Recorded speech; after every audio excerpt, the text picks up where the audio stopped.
broken ass midgets, pyro. That's what you start with? The occasional, cringy ass introduction. Yep. Pancake men. It's easy to say that this WrestleMania, that is to say WrestleMania 34, had it all. Not all of it was great, but anyway, we're going to talk about it because we just finished seeing 10 billion hours of programming dedicated to it. Here at the desk, once again, is the returning Guardian. How's it be? His broken ass wrist. Frail ass arm, so that's cool. Anyway, let's get to this real quick because, there's like billion matches literally. So the pre-show real quick, we had the, that jumbled ass match that super confusing forever and it doesn't matter until the end. Yep. Mm-hmm. We had a couple of those, and that's of course Battle Royales. We started with men's Battle Royale. And real quick, the results before we get to discuss it is it came down to 3 people, and that was Mojo, Nobody Gives a Shit, Raleigh, Baron, Where's Your Stank Hair, Corbin, and Woken Matt Hardy. And I mean, it was pretty obvious from that point who was going to win because there's no way they were going to give the win to the other 2 guys that had already won this fucking match before. Mm-hmm. So that's what happened. Matt wins basically by interference of the now reincarnated, now apparently woken Bray Wyatt, who comes in and helps him get rid of his opponents. Thus, Matt takes the win, and together they celebrate the wonderful return of Bray and win of Matt Hardy. So, who did you think was going to win? Let's go down the row here, starting with Guntik. Who did you think was going to win? Did you like it? What didn't you like about it? To be honest, I didn't really think ahead. I didn't know who was in this match. Hardly anybody did, because nobody cares about these things. So I didn't really have a prediction / care. Mm-hmm. What I didn't like about it was that about 90% of the time I couldn't tell what the shit was going on. Typical with Battle Royales? Yeah, Battle Royale. What I did like about it was once it calmed down a little bit, Baron Corbin got thrown out, so that was great. That's always a plus. And, of course, our boy, Matt Hardy, wins. And we had a little interesting little plot. So that was cool. Yeah. But, the whole match kind of stunk up until that point. TBH. Guardian? Well, to be honest, I didn't see it, because I was doing something else, sleeping. But trust me, it was better that way. Yep. Given the fact that from what I heard, I actually liked the fact that they started doing a plot line, I guess, with whole Bray and Woken Matt Hardy and everything. That was kind of cool. But other than that, kind of liked. Yep. Yeah, I'm the same way. Battle Royales have never, ever tickle your pickle been enjoyable to me. And this was, again, just a jumbled mess. And then, again, the only important part was that ending. And it is good to see that they're not abandoning the Woken gimmick yet. And it was good to see Bray back. I wish they would have been a bit more clear on where he stood by giving him something new visually. Yeah.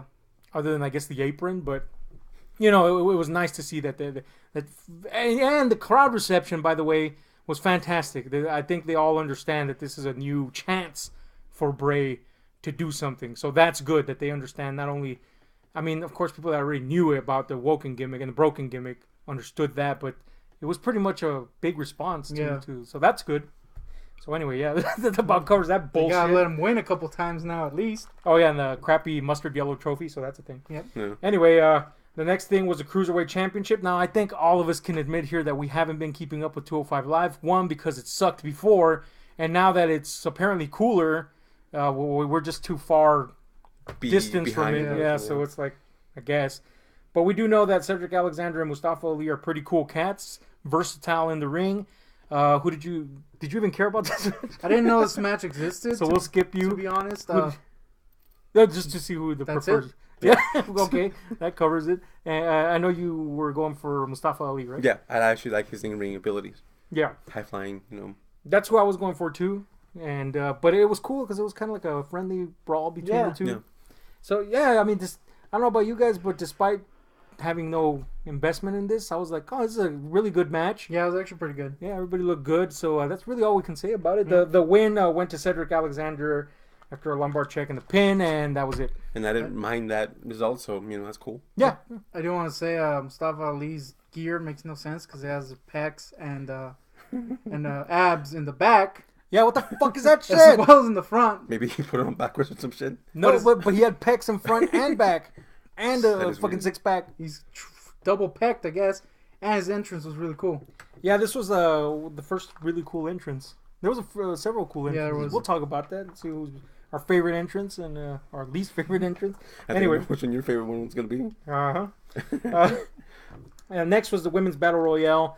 And the results were this. And it's kind of like, I don't know if you guys were thinking the same thing, but I think a lot of people were.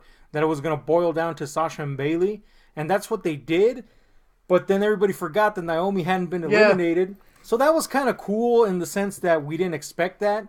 And it kind of set the precedent for the night in a lot of ways, in terms that there was a lot of unexpected moments in this WrestleMania, which was pretty cool, because they actually fed into, they understood what we wanted and then flipped the script on us without taking away what we wanted a lot of the time, which is new for them. Yeah, it's usually they just shaft you. Yeah, that being said, I think we can all agree that the Women's Battle Royale was a bigger mess than the Men's Battle Royale. Well, you didn't see the men's, but the first one, yeah, but it wasn't great. There were several times where I was like, "This is a mess." It was a really weird beginning where they were all just teaming up against certain people, which really kind of made those people look even worse than they already do, like Dana Brooke.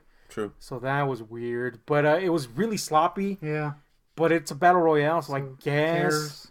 Anyway, I like how Beth Phoenix said something, because she was guest commentator for the match, if you can call it that. Mm-hmm. But she said something, and the exact opposite happened right the next second. Yeah. A lot of the times in this match. Then again, it is Beth Phoenix. Yeah, true. I mean, it's better than nutmeg calls. That's a good point. But anyway, real quick before we get a little bit more into it. Again, it came down to Sasha and Bayley, and it seemed to be that was the end of it. There was kind of like a truce moment between them, but Bayley then... truce, Bayley used the handshake, if you will, to throw Sasha out and started celebrating, but lo and behold, Naomi was still in the mix. She comes in, throws a little butt in the air, like she just don't care, and she takes the win, goes to her uterine trophy, and we forget that happened. Anyway, any highlights, pros and cons? I'll say pros. It did advance the Sasha Bayley's tail storyline, so that's good. I like Naomi, so I'll give that as a soft pro. Mm-hmm. But I can also count that as a con, because it did kind of... It could be the damnation of it could be the damnation of Bayley or Naomi. Either way. I mean, look what happened with Baron Corbin and Mojo shit. Fucking Mojo, man. Exactly. To be fair, Mojo. But we don't know yet, so I'm not going to count it as a con. Yeah. Con is... freaking match stuck for like most of the time. Yeah. Till the end. And it was a really short one too, thankfully. Yeah. But yeah, it kind of stunk for like the first, I guess, 3/4 of it. Yeah. And then at the end when it was like 3 people left, like, well, 2 people left and then 3, I guess, whatever. That's when it was like, okay, cool. And then out, and then out, and I'm like, okay, that was a thing. Any pros for you? Pros, again, the whole Bayley Sasha thing was advanced a little bit further. It's a slow burn, so it's going to be kind of like, cool to see where this goes. Naomi, like he said, we like her. I like her, but again, like maybe hopefully this won't delve down into the whole, men's situation. Yeah. Another con, a lot of, like Kairi Sane, Sonya Deville. Oh, you mean some eliminations just happened right away, and it's like, what? And uneventful, yeah. There was, to add to that point, there was also points where it just cut away to ads. You missed entire eliminations. Yeah. I was like, that was good. Yeah. I think they just know that these matches aren't that great. Yeah, pretty much. Which is good.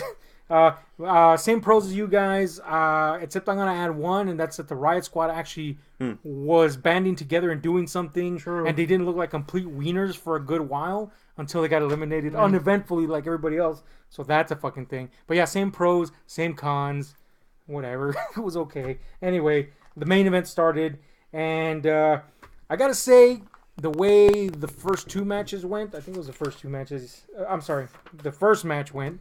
I was glad that it started with this match. Yeah, me too. But it could have been switched out with another match. And you know which one I'm talking about? That'd be Rude, Mahal, etc., etc. Yeah.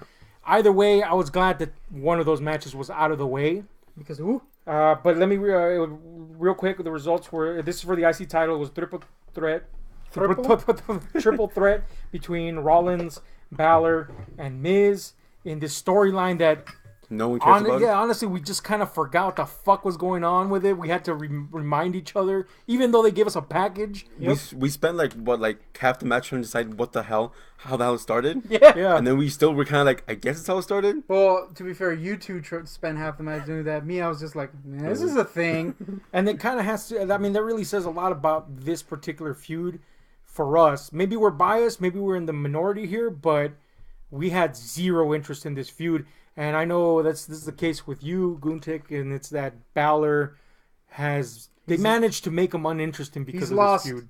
Everything that made him interesting in my eyes. Yeah. You share the same thought with that? Well, I like Balor. I like Rollins. I know you don't. I hate The Miz, so it should have been cool, but it didn't really make sense. This whole mesh of the story was kind of like okay. So real quick, who did you want to win this, or who did you think was going to win this? I thought Seth Rollins was going to win. Mm-hmm. I kind of wanted Miz to win, even though I dislike him. And you, Guardian? I thought that either Balor or Rollins was not going to win. I knew that The Miz was going to win because, this feud sucks. So that's what I thought.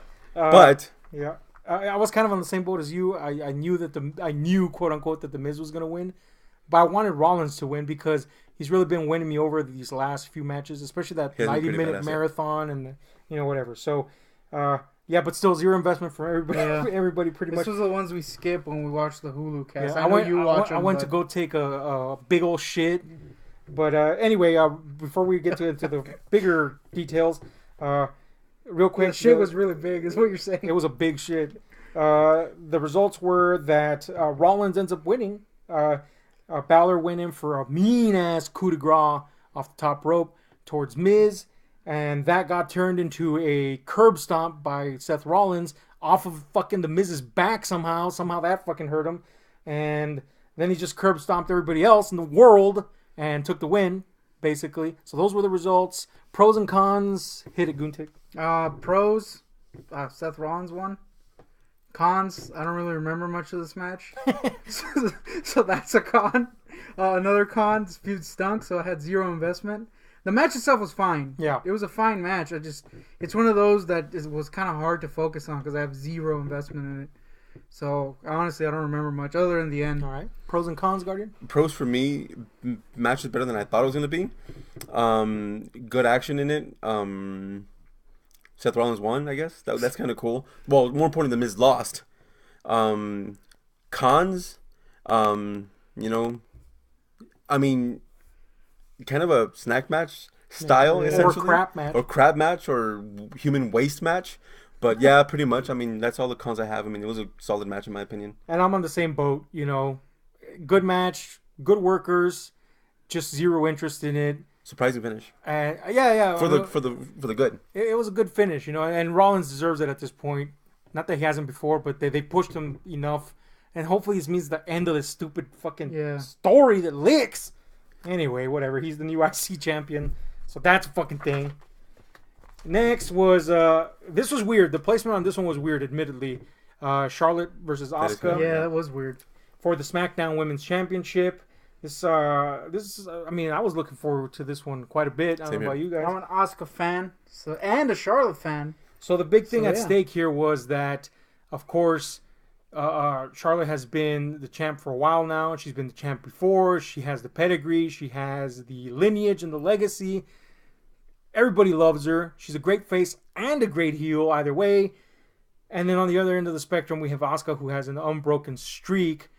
Who did you expect to win? Who did you want to win? Gunter?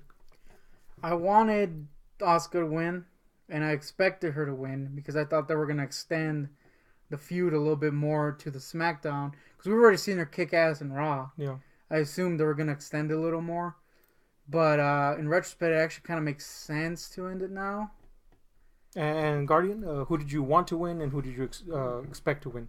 I wanted Asuka to win, and I knew Asuka was going to win. The streak was still going, so why would you end it there? Yeah.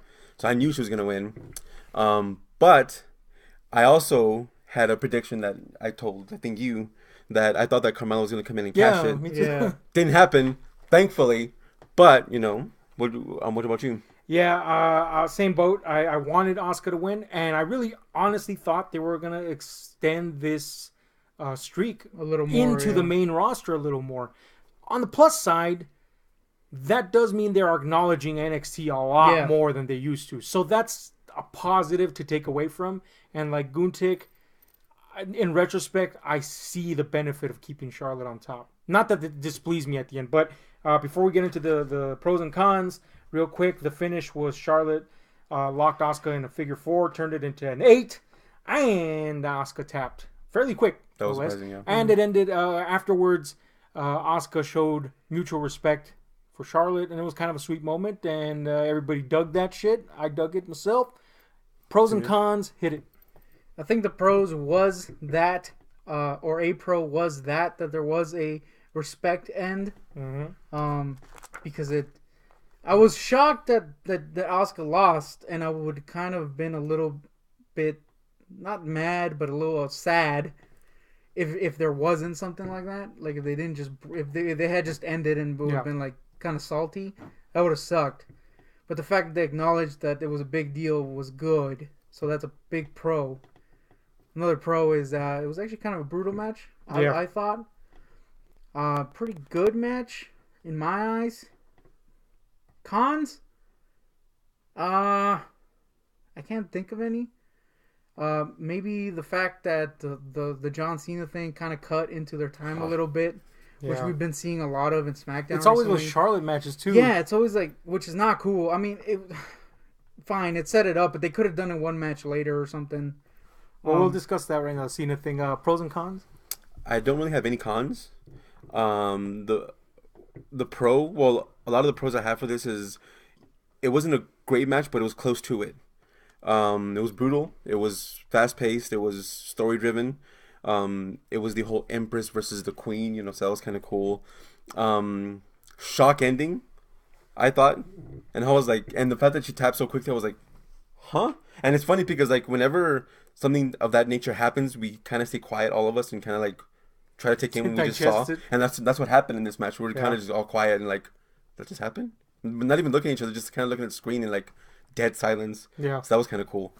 Yeah, man. I think brutality was what won me over the most here, which you guys have pointed out, but it really stood out for me. Asuka was like on top of being brutal as fuck, but never going over into full heel territory.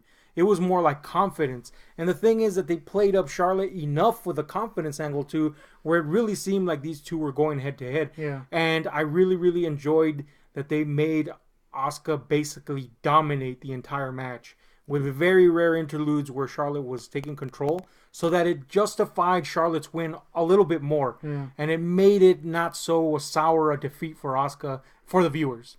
And but yeah, the rest of the pros, I gotta agree with you. For me, zero cons. It was a great match, man. I really loved it. I really love how both the girls looked fantastic. Thumbs up. Kind of like that little intro too, with Vince's little sex man coming in. Fucking Charlotte gets the little fucking Trojan. Why Trojan guards? I don't understand. Other than cool, Vince had his sex slaves back there. But anyway, Vince's sex slaves aside. Like you guys said, Cena came in the midst of this celebration / departure of Charlotte.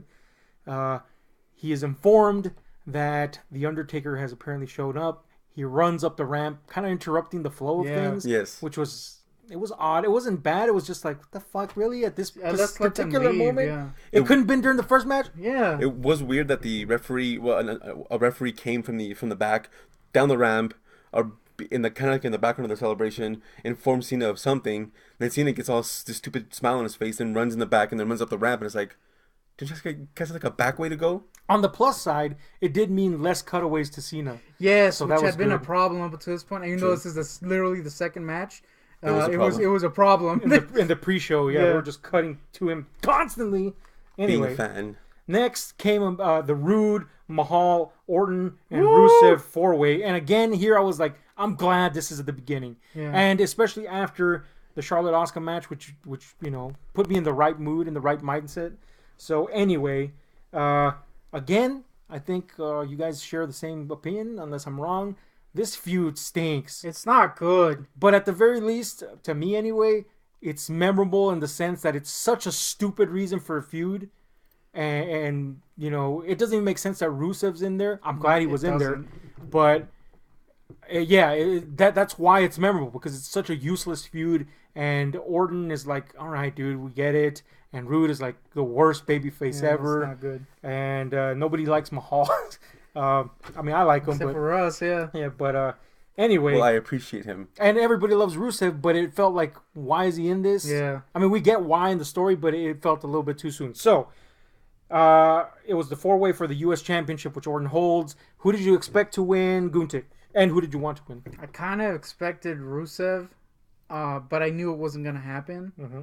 I wanted Rusev.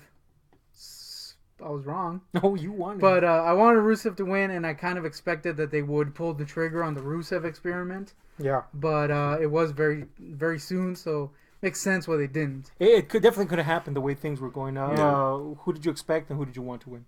I wanted Rusev to win only because he's super over with the crowd, and he's pretty cool. Yeah. To the point where he made Aiden English relevant, which is weird. It's pretty hard to do. Bald Aiden English, pretty cool. Yeah. I expected to be disappointed, and I really was not.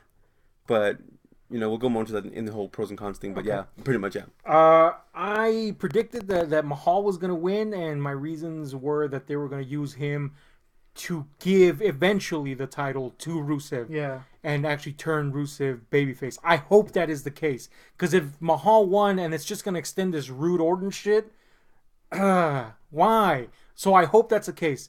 I'm not against Mahal winning.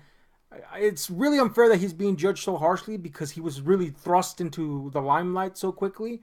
But he does draw heat, so that's a positive for a heel.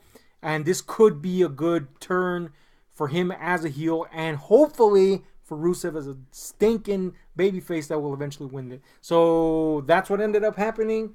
The win anyway, and the way it happened was Mahal applied the Koloss to Rusev after Rusev had disposed of everyone else with his Machka kicks, and it looked like he was gonna win. But Mahal took the win with the Koloss. Celebrated. Pros and cons. Hit it, Guntik. Pros, it wasn't as boring and shitty as I thought it was going to be. Cons, it still wasn't very great. Pro, it was actually okay. Con, didn't give a shit about the storyline. Pro, Bald Aiden English? Bald Aiden English, yeah. You know what? I'm going to give Mahal winning a pro because I think it is going to lead to that. Yeah. It's a cautious pro because it might lead, if it leads to that, that's good. If it just continues this Bobby freaking Rude Orton thing, then my caca is going to come out and go into my mouth. So that was a weird ending. But pros and cons? Not many pros. The pro that I do have is that although I didn't...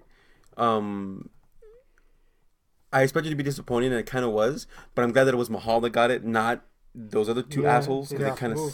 I mean, mind you, they don't... Rude doesn't suck. Orton's kind of just there collecting a paycheck, in my opinion. Yeah. So he doesn't deserve it. So I'm kind of glad that Mahal got it. So I'm going to give him a pro, like how the Guntik did. Cautious pro.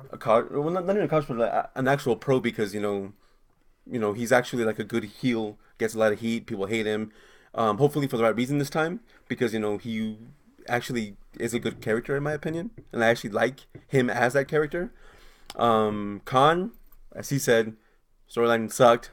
It was generated. It was driven by basically Rude and Orton, so that kind of sucked. Another con is that it was just kind of whatever, and another con is that Rusev was just shoehorned into this. Yeah. And that's what's kind of a problem in my opinion. But I mean, Mahal got it, so maybe we'll lead somewhere. Yeah. Pretty much share all your pros and cons. I'm gonna add to that despite the fact that Rusev was super shoehorned into it. I'm glad they gave him so much time and so much time to look that dominant and competent. True. Among those people, well, maybe not Mahal, but but anyway, among people that are seasoned like Rude and Orton. But yeah, like you, I was like, fuck. I'm glad anybody but Orton and Rude won. Again, Rude as a babyface is awful and does not deserve that belt again until he turns heel or something happens that doesn't suck. And then Orton It's just like, dude, all right, we get it. It's over. It's done, man. Stop being the fucking champ every second that Vince gets afraid of somebody else. And yeah, because this might actually lead to Mahal being the big heel and Rusev actually turning babyface.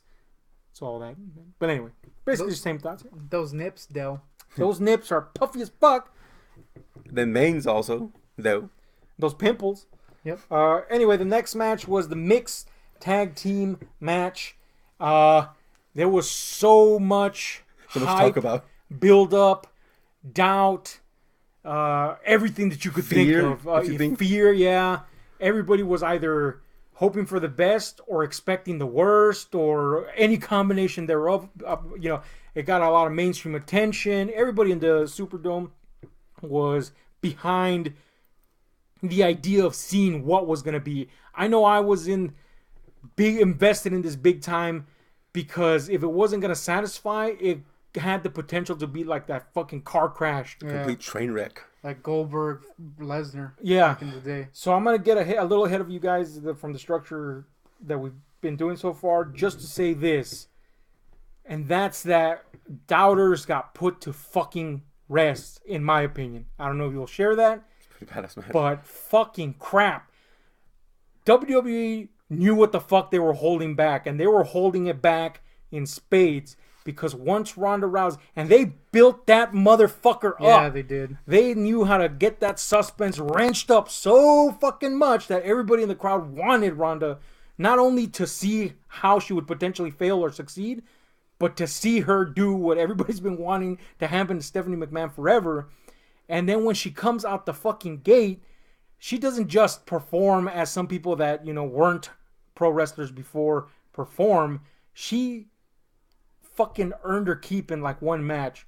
If this is how it's gonna be, fuck. She was ready like nobody's business. I was fucking shocked. And then on top of that, Stephanie McMahon actually took bumps, actually did shit that looked like, she was putting in her work.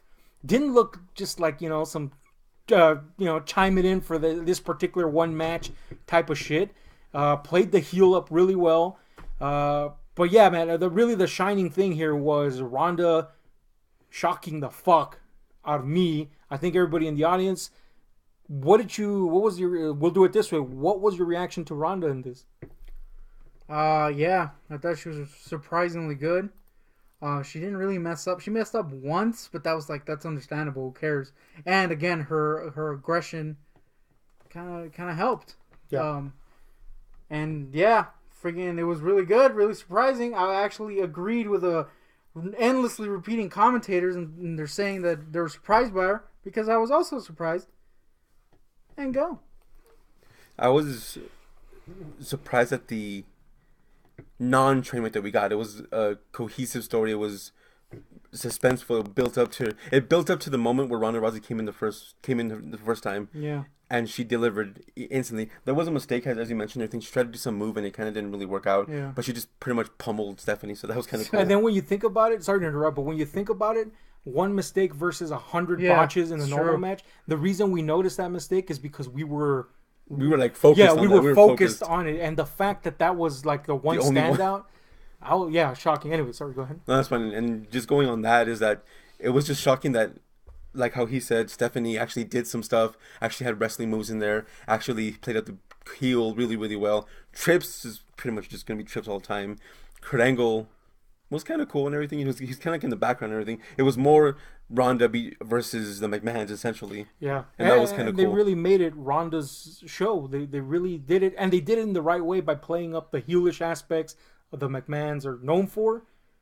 And then contributing a physical side to that. We know Trips can do that. Mm-hmm. But it was shocking to see Stephanie do that. And then take the brunt of the attacks on top of that. It is interesting how they played with what people thought was going to happen at first. Mm-hmm. And just having Kurt Angle and Triple H have the match. And for the majority of it, man. It seemed like it was just going to be them carrying the match. And then, nope, they turned it all around and freaking kicked weenies. It was like yesterday I said that Gargano on the NXT TakeOver that Gargano and Ciampa was a master class in having the story tell itself and having people tell the story for you. This was a master class in keeping your fucking poker face and then going, boom, here's my full house. And on top of that, guess what? This bitch can wrestle, and this bitch can have a presence, which, by the way, you've kind of not seen, and it's kind of been shaky up to this point. Yeah. But fuck you, look at this shit. Also, instantly sold. We're going to have her kick Triple H's ass also. Yeah, that was fucking great. I mean, I don't know about you guys, but I was like, do it. Fucking slam this dude, you know. It was awesome, man. It was awesome. Cool. It was cool. So we pretty much spurted our jism all over this, but let's add anything that we've missed and just talking about it right now. Any additional pros or any additional cons? I mean, the biggest pro is that it didn't suck weenies, I would say. Again, I really like that they played with the expectations and having Triple H and Angle carry it for a while. And it was long enough so that it seemed like it was going to be the whole match. Pretty much. And then they turn around, and when she's in there, and it's pretty satisfying, you're jizzing your loons, and then she delivers. And not only that, you also get the Angle putting freaking Stephanie McMahon on the Angle lock. Yeah. So that was pretty damn great. Yeah, overall, I think this was probably my favorite match of the night. Still, it was definitely a peak that was hard to match later on. Yeah, cons. I don't think I have any except for that that one botch move, but it was fine. Yeah, it was a nothing botch, but additional pros and cons. No cons. All that I gotta say is that this match was built up and hyped so much that it was impossible to like, you know, overcome its expectations, but it wholeheartedly did. Yeah, and that's all I gotta say about this is that it gave us, it basically made the expectations worth it essentially. Yeah. I mean, and you know more. Yeah, that says it all. That something would be built up that much, and actually deliver, and then like you said, and then some, and then shock, and then please, and then actually have some shit that we haven't really seen, and either in a long time or ever. Yeah, with like the hints at the mixed match shit. Yeah, that was great. It was actually great to see different genders actually interacting that much, and. I gotta say, Angle looked pretty fucking spry. Dude. That was cool. A lot better than he did with the Shield match. Yeah. So that was awesome. You know, it was good to see that. And yeah, I really loved how they built up the suspense. And it was fucking worth it. I still can't believe it, man. I can. Like, one part of me, of course, I wanted Ronda to be badass because I love Ronda. I know you guys do too. Mm-hmm. But I mean, this is a different business. And it was that car crash possibility. And then for it to deliver that fucking well, it's like we know that Ronda works really hard to do whatever she's doing. But this like proved it. Like fucking shit. Holy crap. Couldn't believe it. Anyway. I'm the same, by the way. Match of the night for me. It was hard for anything to kind of live up to this. By the way, the final win was thankfully on Ronda's end. And that was, they were going to do a double pedigree on both of them. And anyway, Kurt threw off Triple H, and Ronda reversed the pedigree into an armbar, and that was it. Stephanie's done. And it was good that it wasn't just that one armbar. She had tried it before, and Stephanie actually resisted and reversed it and countered it. So that's cool. You know, it wasn't like this end-all move. It was once it's applied well, it's done. And that's good for Steph, and that's good for Ronda. So I think maybe this will be a step forward into stepping up a bit more. Yeah. So if that's the case, well then fuck. That was a good start, if any. Anyway, next was the SmackDown. The SmackDown Tag Team Championship. This is where the midgets come in. But that fucking happened. A lot of midgets. I gotta say, we've talked about great intros. By the way, just reel back a bit. Triple H's intro with 1 billion motorcycles. Yeah. That was pretty cool. Those trikes are never really cool looking, in my opinion, because they're massive trikes. But when Trips rides one, it's okay. Yeah, it's all right, you know. But yeah, I gotta say I liked Ronda's intro. It's the same shit, but you know, her in like full kind of Rowdy Piper gear. I popped a boner. Feminized, which was hot. So, but this one we got the midgets in pancake fucking costumes coming out for the New Day, and then one of them did two of them did the worm. One of them continued doing it, and all of a sudden when he gets up, he's hobbling like a maniac. Broke a damn knee or some shit. That knee snapped in two, dude. That midget's a lot shorter now. So that was really the highlight for me. It really was. I'm not even kidding. The match was New Day, Usos, and the Bludgeon Brothers. This storyline has come to a head surprisingly well. It was pretty cool that they had the restraint to hold the Bludgeon Brothers away from these people long enough. They teased it, of course, and then once they actually collided, the brothers were set forward to be destructive forces. So good, cool, man. We actually have a good tag team division over there in SmackDown. Who did you think was gonna win? Who did you expect? I mean, who did you want to win? I thought the Bludgeon Brothers were gonna win. Okay. I would have wanted them to win too. We're gonna get to pros, so yeah, that's my. I kind of expected the Usos to kind of retain. Mm-hmm.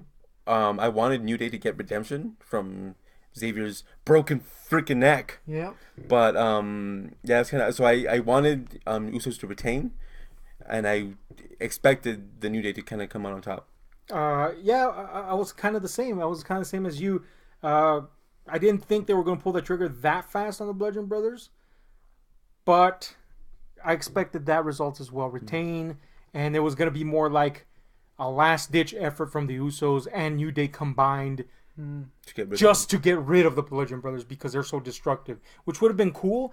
But what we ended up getting, not to say that what we ended up getting wasn't cool, but the Bludgeon Brothers basically did their fucking thing, and Kofi was the last move was Kofi was power bombed off the top rope, and that did it. That was the pin right there. Pros and cons. Hit Guntik. Pros. I don't really have any because I didn't really see this match. Cons. I didn't really see this match because I was eating. Pros and cons. Hit it. Pros. Kind of surprising result. Mm-hmm. A con that I have is that it kind of ended too abruptly. Yeah. The end was kind of weird. Mind you, I was okay with it. It just ended kind of weird.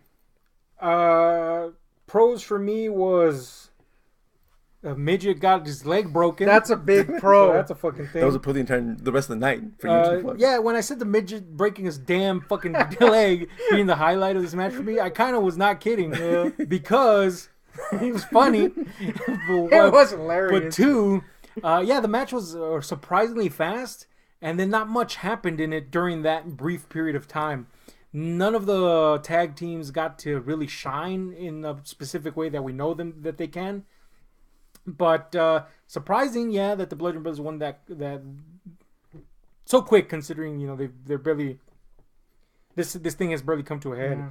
But I mean, it wasn't bad. It was just like, all right, that fucking happened. But you know what? Considering what it came after, which was the Ronda match, it's good true. That it was brief because it gave you a breather. This is like a bumper. This is why I was like, I'm gonna take a breather. I'm gonna go eat some freaking chicken. Missed the whole match, but I did catch the leg breaking, and that was the greatest. It was thing the ever. best part. So anyway, leg breaking midgets aside, the next match was the drawn out. Is it gonna happen? Is it not gonna happen? Yes, it's obvious, but at the same time, it's not obvious. John Cena versus Undertaker match. And the way this came out, John Cena comes out. Everybody's like, fuck yeah, we're going to see The Undertaker, creak and croak his way up the stage or whatever. Mm-hmm. And then the lights go out, and Elias, when they come back on, Elias is up there. He does his little thang. And quite a while. Quite a bit. Bit too long. Does what he does best. But, it was the wrong moment to do it, considering how over he is. Yeah. Because everybody just wanted to know the fucking answer at this point. Is he going to be here or not, damn it? Anyway, gets his ass beat. Gets his ass beat by Cena, and then it seems that's it, that's going to happen, or it's obvious by that point that it's going to happen, or at least something. You know what? Honestly, I didn't think The Undertaker was going to come out. I thought it was going to be some fucked up replacement because everything was going pretty well at this point, and I was so happy with the Ronda match. I was like, something's got to fuck up at this fucking point. But anyway, what ended up happening was the fucking Undertaker came out. And not the American Badass, the actual Undertaker. Yeah, the actual dead man rose literally from underneath, and strolls for 6 million years down the fucking. First, his ring gear appears in the ring magically, and then he appears. Yeah, and then 8,000 years pass before he gets to the freaking ring. So that was a thing. So that fucking happens. Real quick, the results were Undertaker wins via Tombstone Piledriver, and that was it. But what did you think? Pros and cons. First of all, who did you think was gonna win? I thought this one's kind of a hard one because it could have gone either way in my mind. But I thought Cena was gonna win, and I thought it was gonna be the end. All right, for like ever. Guardian. I thought that Taker was gonna win, but he was gonna be so disheveled and so broken. Yeah, that was my other prediction. The saying is, I believe, broken as a midget. Yep, pretty much. Broken as a midget. Hobbling all over the place, and somehow winning. You're like, what? But yeah, I thought the right thing to do would be to give Taker the win to redeem for those last two abominous fucking disaster matches. Yeah, that would have been the ideal thing. Yeah, and I didn't think Cena was gonna win at all because I think he's on his way out. I think this was gonna be a put over match for something potentially different in the future. So I didn't think he was gonna win. So the right thing ended up happening, and I think we are all kind of happy with the results. The question is, how was the match, etc. Pros and cons, hit it. Pros, it was pretty short. So we never, that's definitely a pro. It never got to the point where freaking Undertaker's dead. Yeah. Literally a dead man. Not the dead man, just a dead man. A dead fuck. A pro, though, is Taker looked pretty good in this match. Yeah, I gotta say so. He was really fast. He was really fast. I mean, for him, He looked way better than he did the last two times he was on Mania. He looked way better. He had full hair this time. It wasn't just like somehow he looked younger. He looked younger. He had his little goatee. He was really fast. He had like this brawler style almost. It was cool, man. It was cool to see him not suck dinglings. so that was a pro. Con. I don't think I have a con. Maybe the super long entrance was a little too much. And exit, no less. Yeah. Like, oh man, it's still going on. This is a thing. Another pro is he looked pretty damn good. Yeah. I already said it, but it has to be stated multiple times because he's looked like shit before. Yeah. I don't have any specific cons. One of my biggest pros is that Cena got his ass beat by a fucking fossil, essentially. Taker looked really good, looked really spry. Was impressed. I was actually surprised that he looked that good. Yeah. He'd been training for months apparently, but he actually looked really, really good. And another con I have is the whole like entrance Elias thing. It went on too long. Yeah. But besides that, I mean, the match itself was short, sweet, cool. Cena got his ass beat by a fossil. Great. This is the match that I'm sorry. The quickness and the results of this match are what everybody I think wanted out of the Ronda match. Yeah. And I'm glad it didn't happen because fuck, I can't get over that still, by the way. It was that great. It was really good. But it was the adequate length here. This is truly the match that needed this amount of time, and that's it. And the spectacle of the Undertaker was there, which is what makes everybody pop. And then on top of that, like you guys said, he looks amazing.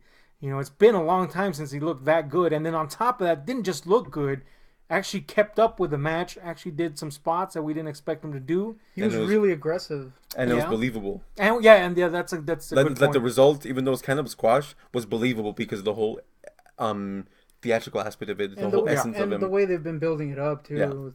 Yeah. So, and cons, I don't really have any because it didn't go on long enough for there to be any cons. So, that's a fucking thing.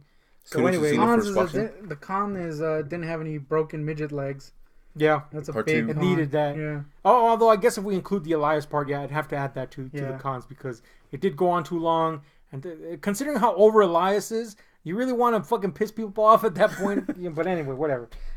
It was neat, man. Surprisingly neat. Anyway, the next match was another long-awaited match, and that's Daniel Bryan's return to the ring with Shane at his side versus the malignant tumors of wrestling as far as storylines go, Zayn and Owens. And hit it. Who did you think was going to win? Who did you want to win? I assumed Sami Zayn and Kevin Owens were going to win because of the stipulation set up. But of course I wanted Daniel Bryan to win. and kind of half expected it, but at the same time, I was like, "There's no way." I mean, the stipulation, right? Guardian. I expected Kevin Owens and Sami Zayn to win because of stipulation, and I kind of wanted them to win, given the fact that Owens alone is like the greatest heel at the moment. Yeah. Because of his hilarious comments and everything. He's really quick-witted and quick thinking. But yeah, that's what I expected and wanted. I thought the same thing. Zayn and Owens were going to win, but I also thought that they were going to turn either Shane or Daniel Bryan heel against the other, and in favor of Zayn and Owens.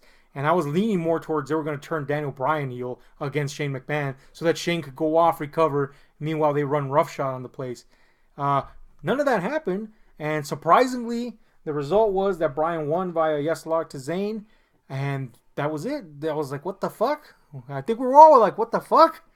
What's going on here? So this either means that they're going to extend this storyline, or that the guys are going to show up on Raw and do their thing there instead. Who knows? We shall see. But let's talk about the pros and cons of this. Hit it. I think a pro was that Shane didn't kill himself. Didn't rupture his entire body. So that's good. That can also be a con, though. We didn't get to see him die. So that's true. That's unfortunate.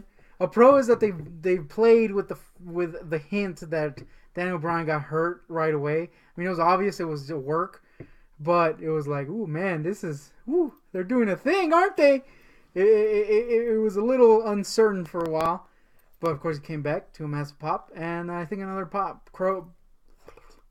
is that he did get his moment and he did get a massive pop. Con? I don't know where this is going, but I kind of like it, so it's not really a con. Pros and cons? Kind of a personal con is that you said that at the beginning about Daniel Bryan turning, and I was kind of expecting that. I kind of wanted it to happen, essentially. I've been expecting that shit for a while. To be fair, it could still happen. Yeah, it could still happen on SmackDown. Yeah. They show up and all of a sudden they're like, oh, they're my boys now. Fuck you, Shane. Rupture your spleen or something. Yeah. But that was a kind of personal con. Another con is that the whole injury to Daniel Bryan at the beginning and the whole Shane possibly his body exploding, that kind of was unrealistic in the fact that they actually won. It was kind of like, it didn't really make sense. I mean, like, they're two meat sacks essentially suffering, pained, and yet they kind of come on top. It's kind of weird. Pro, it was despite the whole unrealistic aspect of it, it was actually really a pretty solid match in my opinion. I love another pro is that at one point he yelled to Daniel Bryan, who was in obvious pain, quote unquote, "Welcome back, Daniel Bryan," or something like that. It was kind of funny, and then his comments in ring were pretty badass. That was kind of cool. I've gotten to a point with Kevin Owens and Sami Zayn where I just want them to see their asses kicked because they've reached the point where they're not even likable heels. They're just like assholes. Yeah, pretty much. Which is good, mind you. It's a good thing. Good characters. So, which is why I think it worked. This match worked. Yeah. They've definitely grown in that field from the likable to the just downright detestable. Yeah. But in the best way possible. And pros for me would be that Bryan.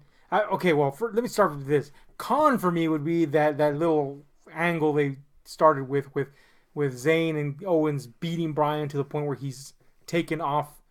Incapacitated. Incapacitated. That was so transparent that it was not. It wasn't good. So it was more of a waiting game up to that point, and not the good kind of waiting game for me. Not to say that it was awful, but because I was like, man, if Shane actually has any of the injuries he's supposed to have, just one of them, he's fucking really putting himself out there in the worst way possible. He was getting beat up pretty bad and doing stuff that could potentially hurt any of those three afflictions that he may and or may not have. I have a theory that, just to interrupt real quick, I have a theory that they might have not completely fabricated, but built it up a little bit just to bring down the expectation of Shane doing something insane and just have a smaller match. Yeah, and really I think that's also on top of that, I think that's testament to something, at least one thing being wrong with him, because he didn't go way overboard as he usually does. So something is wrong with him, maybe all It things, just maybe one depends thing. on what the extent of it is. Yeah, either way, it was kind of like painful to watch for me because I was like, yeah, man, just bring Daniel Bryan out. We know what's up already. But once Daniel Bryan came out, again, not to say that stuff was bad. Once Daniel Bryan came out, it was like he was never gone. You know what I'm saying? Yeah. He was limber. Didn't miss a beat. Yeah, he didn't miss a fucking beat, and that was excellent. And of course, Owens and Zayn are great heels, so that's a big ass pro. And I guess the con for me would be that ending result because I don't know what's gonna happen, and I kind of want that storyline to continue. Mm-hmm. So if that puts them at risk of not continuing the storyline, potentially, it's a mini con. I'll say that. Anyway, next match was Nia Jax versus Alexa Bliss, aka the Blubber match, as apparently they're selling it. The match I forgot existed. This is for the Raw Women's Championship, and of course they've been building up the whole Alexa's manipulating bully angle, with Nia Jax being the kind of sympathetic. Now we're gonna face turn her big girl, right? Mm-hmm. She's fat. This is what they're going for here. Pretty much. 300 pounds or some shit. Apparently she's huge as fuck according to them, and with the inexplicable Mickey is now on evil? Alexa's side and super evil.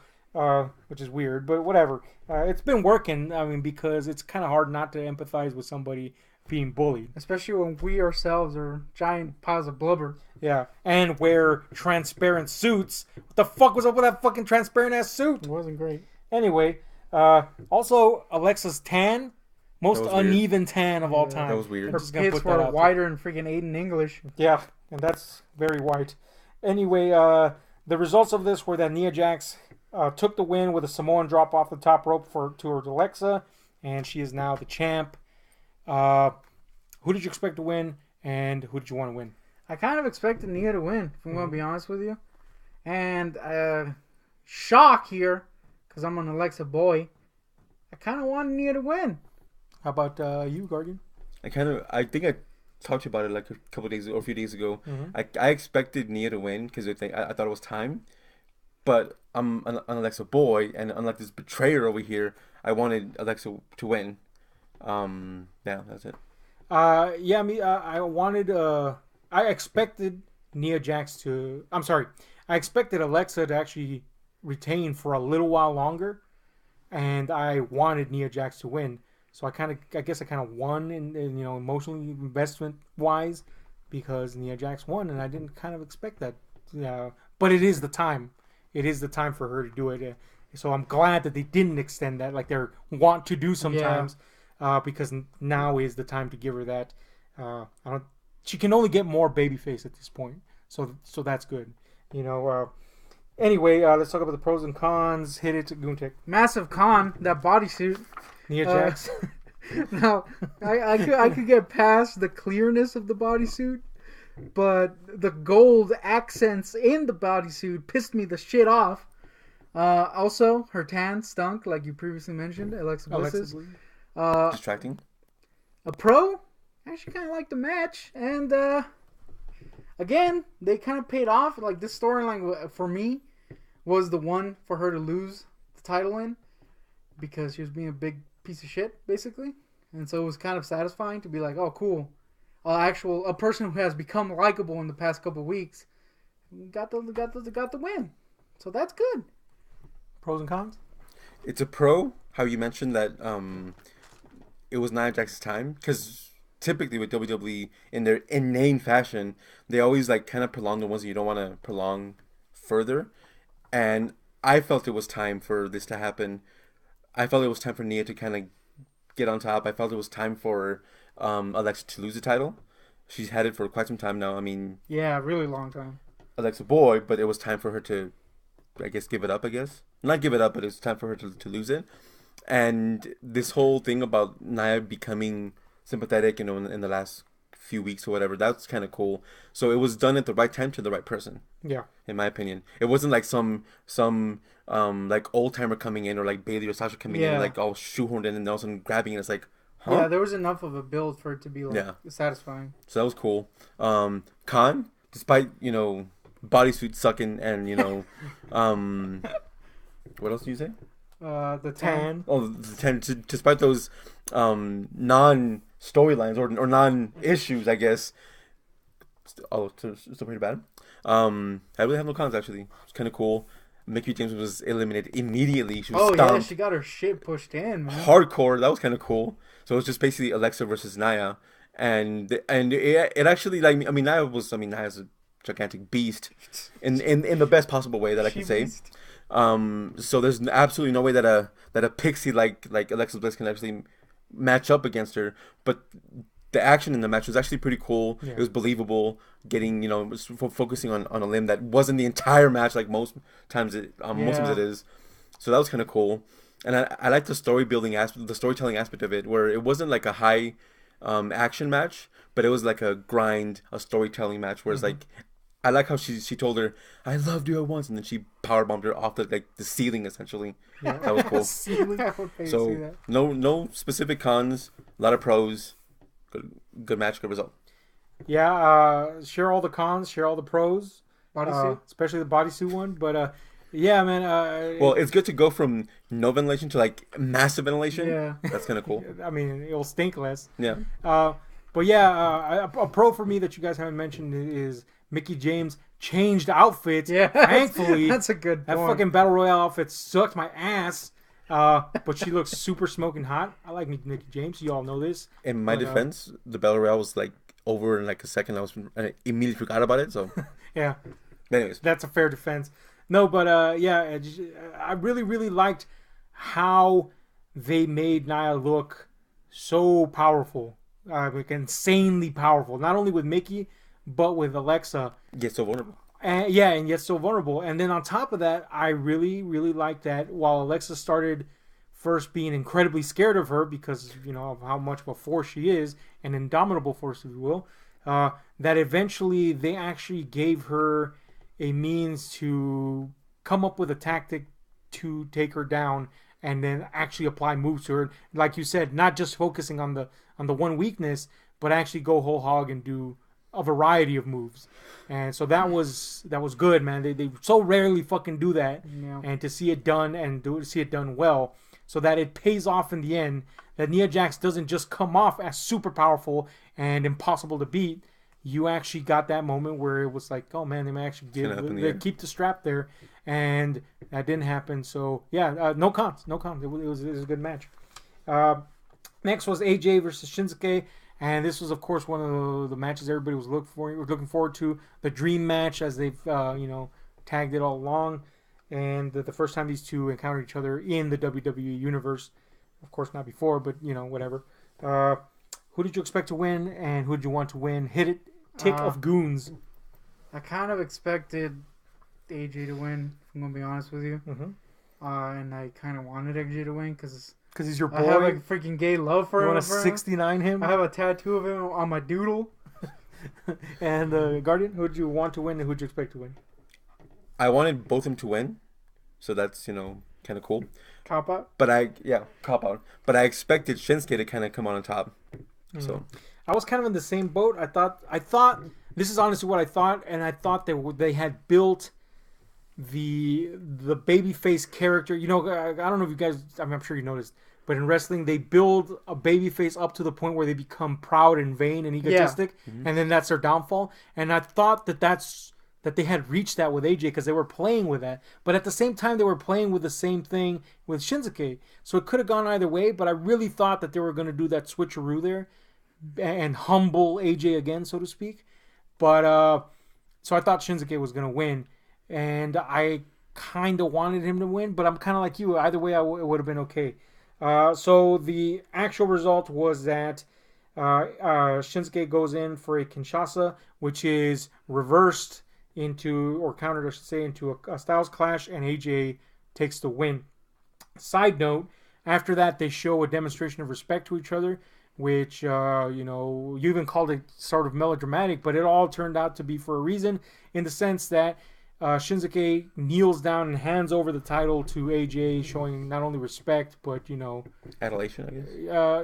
In a manner of speaking, and he turns that into groin punch. Into a groin punch. A little gooch punch. And then he goes whole hog heel just literally kicking him the fuck out of the arena, basically. That was a bit weird. And the reaction from the crowd was... It was kind of mixed, but in a sense of like, what the hell's going on? Kind of like... Yeah. Kind of like it wondering. It seemed kind of excited to me.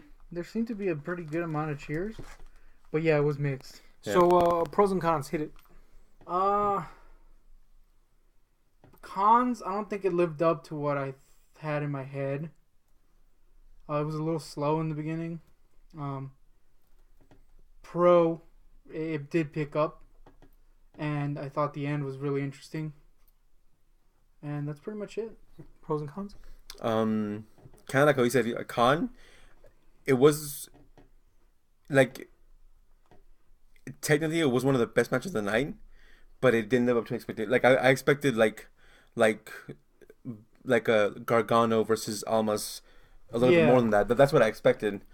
Obviously, that match was fantastic, but I didn't really get that. It wasn't a bad match. It was okay. It was kind of great, but not to the greatness that I was expecting myself personally. Pro is that it was a complete face turn for Shinsuke. Surprising, kind of weird that happened, but kind of glad that they're giving him a new angle essentially. Yeah. Because he was kind of stagnating in my opinion a little bit. Like even before WrestleMania, he was kind of stagnating a little bit. But they're giving a new angle now to like kind of push for that, and it'll be kind of interesting to see what's going to happen now. I really don't have any further pros or cons. That's pretty much it for me.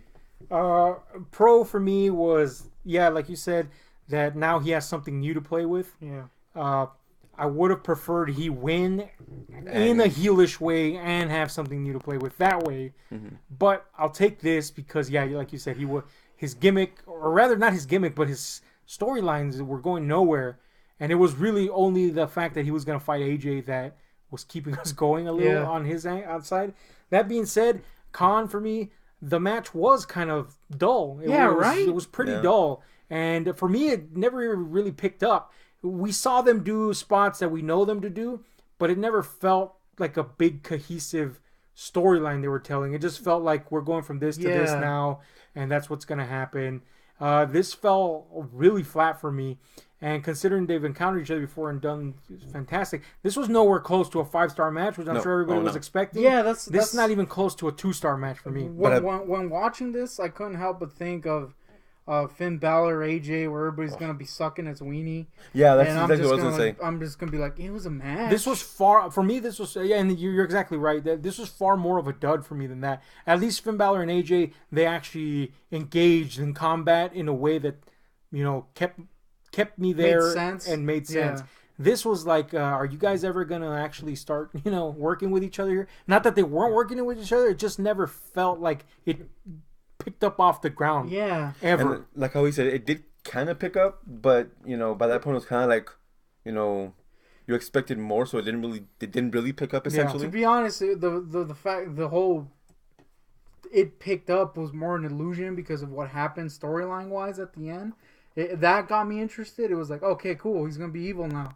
In reality, the match kind of stunk. Yeah.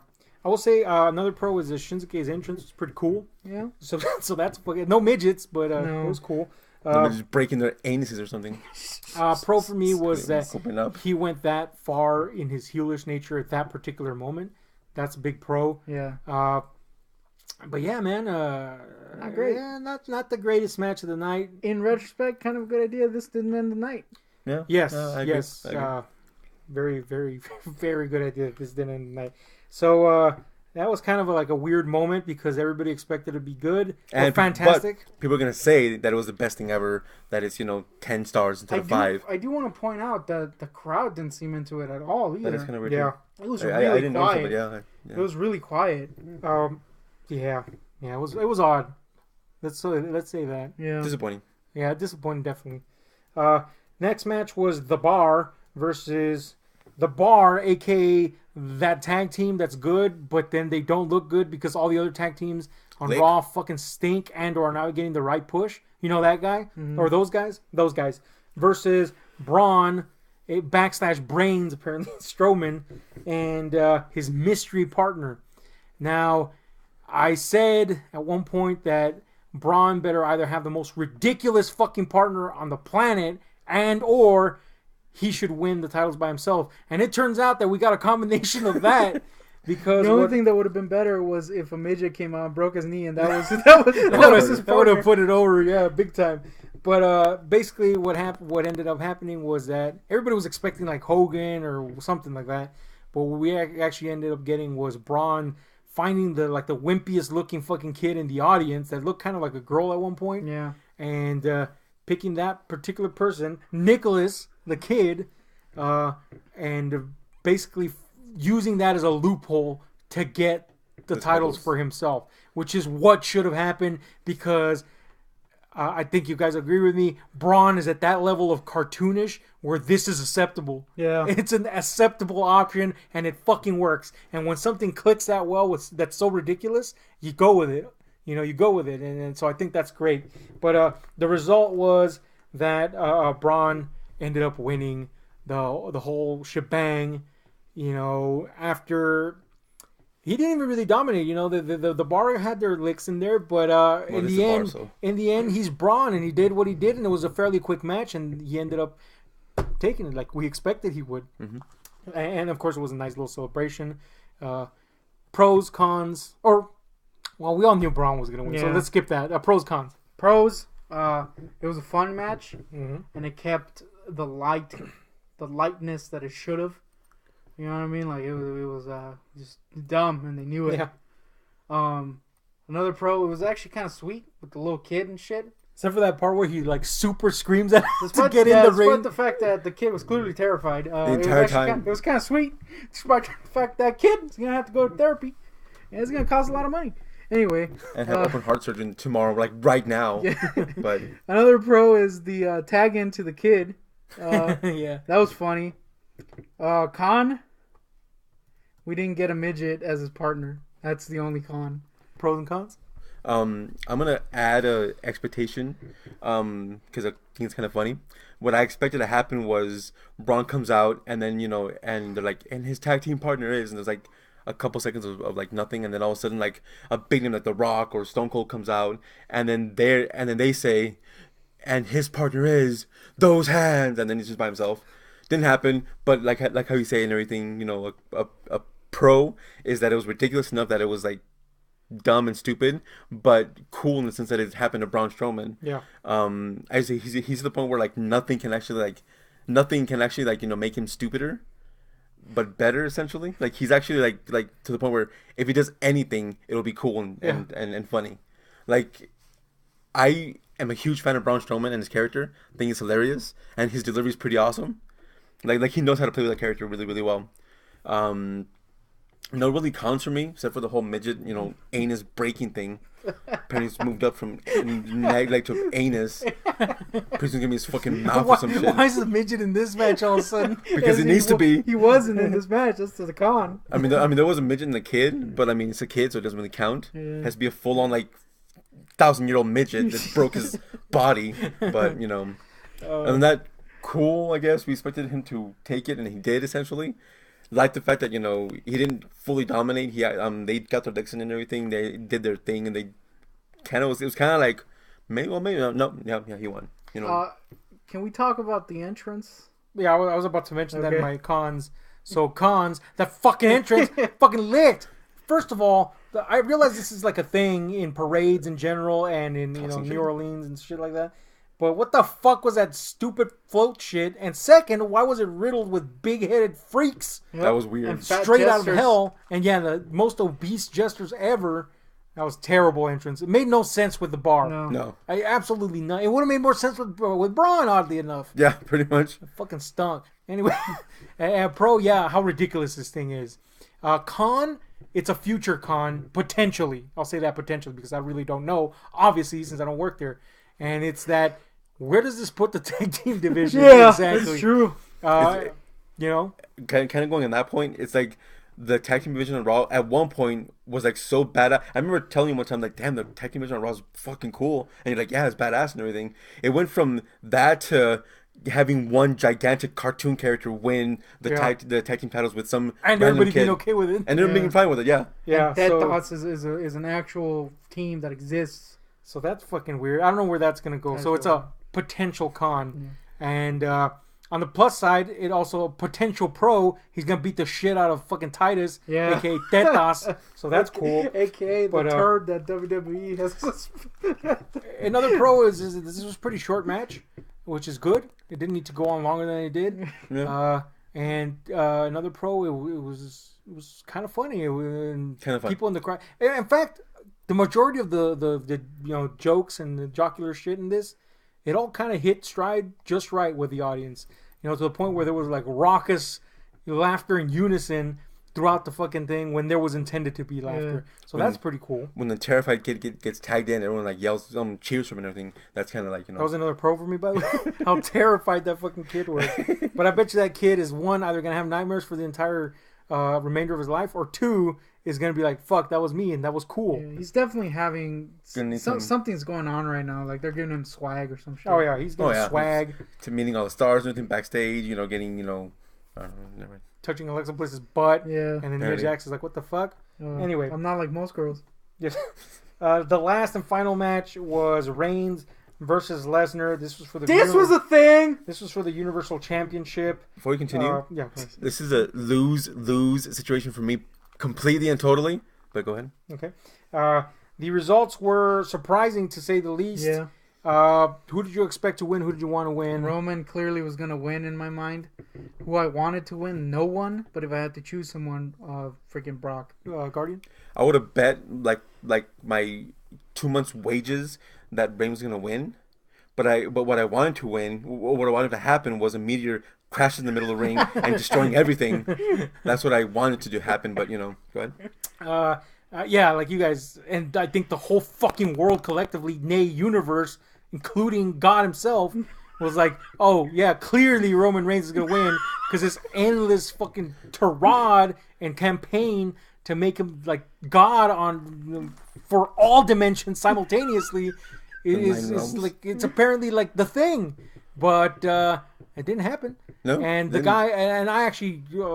although I think that it's long overdue that somebody else become the Universal Champ, I don't hate Brock Lesnar. I think he does exactly what he's supposed to do. Yeah, that's true. And he does it exceptionally well. And that's be a fucking monster destroyer. And so I wanted him to win, not just because Reigns... And I don't even I'm not one of those guys that's throwing the hat, onto the fucking ring in terms of, I hate Reigns because, everybody hates Reigns. Mm-hmm. It's, or because of these stupid things, and there are plenty of them. I think Reigns is a very competent wrestler of his type. Yeah. And I think he would be an excellent high upper card, mid card guy. And or a great main eventer. Just not this fucking way. And not this long. And not this long, yeah. That being said, the results we got were pretty shocking. And that's that Lesnar ended up winning, after 10,000 F5s. Hellish fucking match where he put Roman Reigns through the grinder, literally throwing 10 trillion F5s and suplexes and just about everything in his minimal but very competent arsenal against Roman Reigns and making him bleed, no less. And then finally he actually gets the fucking win. And I was like, what? And you were like, what? And everybody in the world was like, what? So that's fucking weird. Mm-hmm. But let's talk about the pros and cons in this. Go. Pros, Roman got his ass beat. Always a pro. Another pro, he bled. Hard, it seemed like. It did. He did, I'm sorry. Another pro, Brock won. I guess that's a pro. Another pro, it was short, so that's good. It wasn't bad. It was just not great. Con, it wasn't that great, but it was okay. I mean, it's what we've seen out of Brock. Basically, he just destroys people now, and that's what we got. But again, a freaking con. Roman still seemed pretty godly because he kicked out of 10 trillion F5s and survived all this entire onslaught until, of course, he was defeated. Mm-hmm. So that's I mean, that's my thoughts. Pros and cons. It's a thing. Pro, Brock Lesnar won. Con, Brock Lesnar won. Pro, Roman Reigns won. Roman Reigns lost. Other win, Roman Reigns lost. Like, for me, it was a complete lose situation. No matter who won, I was gonna be pissed. Con that it was kind of con and pro that it was the main event because the Shinsuke one really didn't live up to his expectations in my opinion. So I was kind of pro and conish. Another con is that everything ended. Brock Lesnar destroyed everything, destroyed the planet, walked away. Then they did the entire video package of the entire event, and then they cut back to Reigns' stupid ass face, and they play his music, and then he walks away. It's like, huh? It was basically like, look, he's so cool. He's still walking away in his own power. His own power and shit.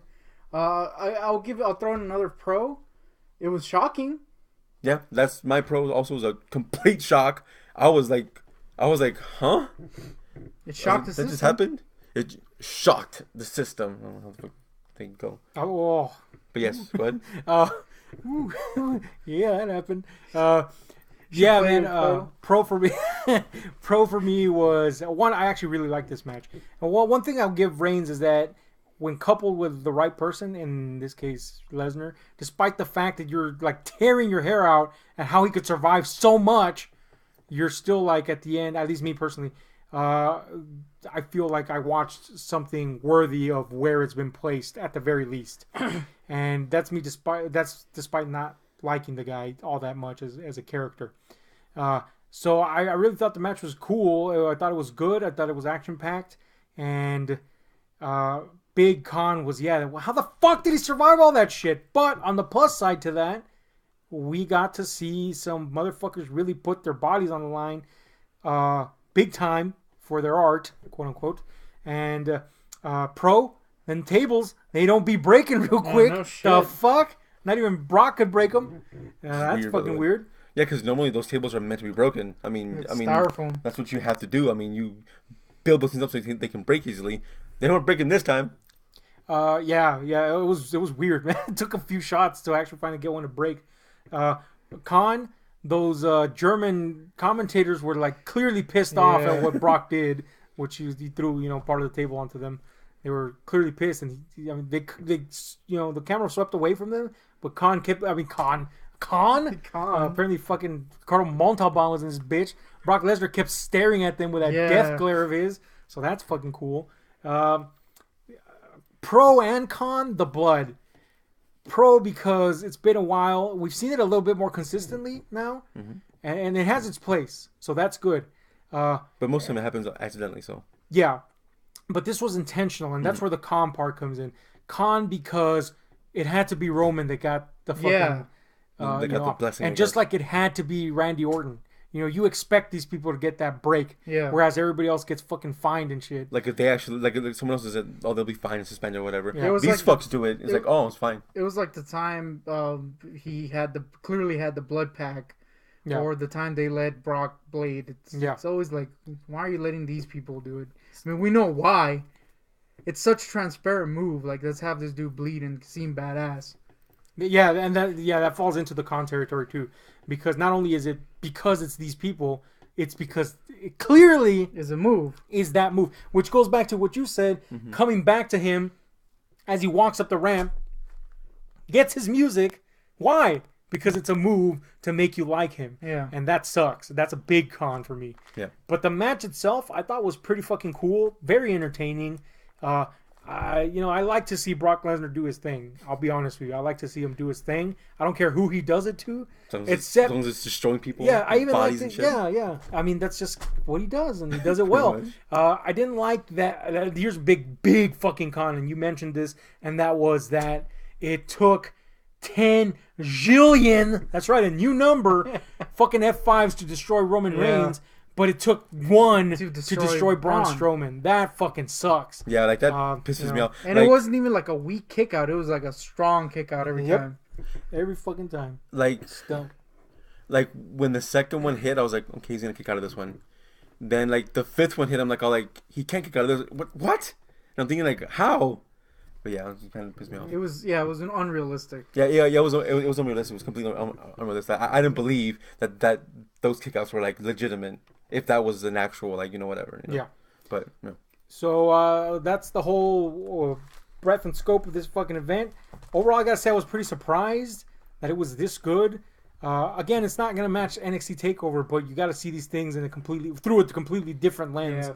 And this is, I don't know if you'll agree with me here. I think this is one of the best WrestleManias in a long fucking time. Yeah. In the sense that almost every match was pretty cool and or good to watch and or not super long or not super unimportant. And the unimportant matches were done with at the way beginning, so that's okay. And there was no full-on dud matches either. I mean, yes, we had the whole Rude thing, and we had the whole other one, but I mean, but they didn't. But they didn't completely stink. Especially when something's so long, you do kind of need a couple breathers. Yeah, exactly, and that's what they were. Some chicken breathers. Or something.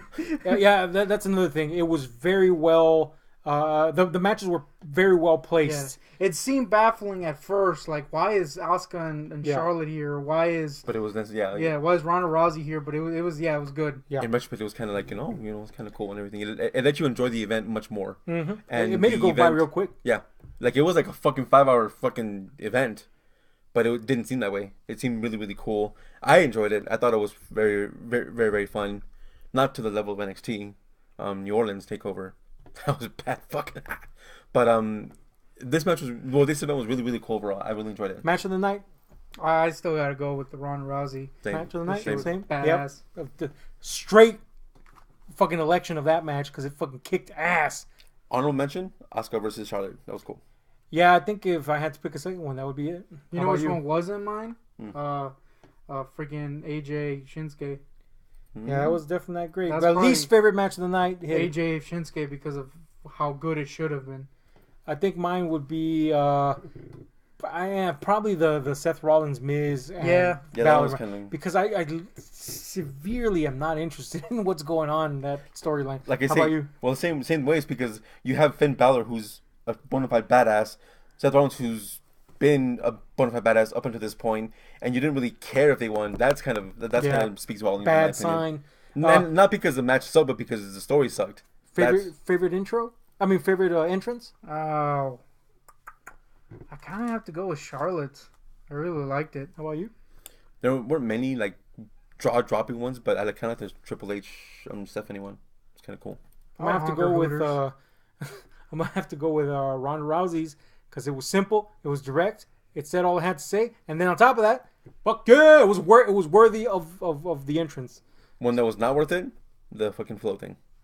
Oh fuck! Is that the worst entrance? Yeah, that's probably the worst. Bars float. I do also want to give a dishonorable mention to that fucking midget. Well, yeah, that guy. Dude, honorable mention. That midget is gonna be in the Hall of Fame. He's gonna in our minds, Hall of Fame. Freaking rehab that knee for quite a while. You know quite a bit about that on your little broken ass hoof. Anyway, I gotta give a dishonorable mention to the little CGI. Oh yeah, little intros. Just those shits. Specifically, Asuka's, which was like freaking glitching out and shit. The very faces, 1990s fucking clip art looking ass too. Weirdly, they did kind of die down as they did actually, thankfully. But like you didn't need those fucking things. I mean, the entrance was cool enough, I guess, but like, why? What's the point? Especially when the mask is all glitching out and shit. Fucking having a stroke. That's probably why they fucking did it, because it started fucking up. Yeah. Final rating, give it a score 1 to 10. I gotta agree with you. This is one of the better WrestleManias, especially considering how shitty the 1-2 Manias ago was. I might give it a solid, pretty damn solid 8.5. Gordon? I was gonna go 8.0 because that's what I thought, but I was like, no, it's gonna be too high. But yeah, I'll go with 8.5. I'll say 8.0. Again, this is we're all just comparing this to other WrestleManias. Yeah, last year's kind of sucked. Not to Citizen Kane. Yeah, but like last year sucked. The previous one sucked even worse. But yeah, I'm gonna give it a solid fucking 9, man. It was pretty much a winner throughout. Not a dull moment, despite having a few dull moments. They didn't feel like dull moments, and that fucking Ronda fucking match is like shit, man. People are gonna be talking about that shit. I want to rewatch that shit ASAP. It was really cool. It was exceptional, man. And I mean, that alone, even if the whole card would have sucked, that alone was that damn satisfying. That shit. It was kind of bordering on NXT level where the storytelling was cool, the match was cool, high action packed. It was giving you everything you wanted. Yeah. And in the end, it was like, damn, this is cool. Like it was that. Almost to that level, which is kind of weird to say, but kind of that level, in my opinion. So there you go. The only thing that's unfortunate is that we did only get one midget instance breaking his knees. There were like 50 midgets, but only one was actually like, If we got to see the extent of this midget's broken ass leg, tiny leg, might I add, I would have given it a perfect 10. but we only saw him break it slightly, so that's unfortunate. So there you go. Go back, check out the broken ass midget leg, because it's totally worth it. Much like go check back Takeover and see Percy Watson's turd ass pants. Anyway, this has been the Wrestle Ramblers. That's Goontick. That's the Guardian. I'm Ahab. Hit like, share, subscribe, where we'll talk about really random ass bullshit about wrestling. Check out our other channel, $10 Slammer, where we talk about movies and other assorted inanities.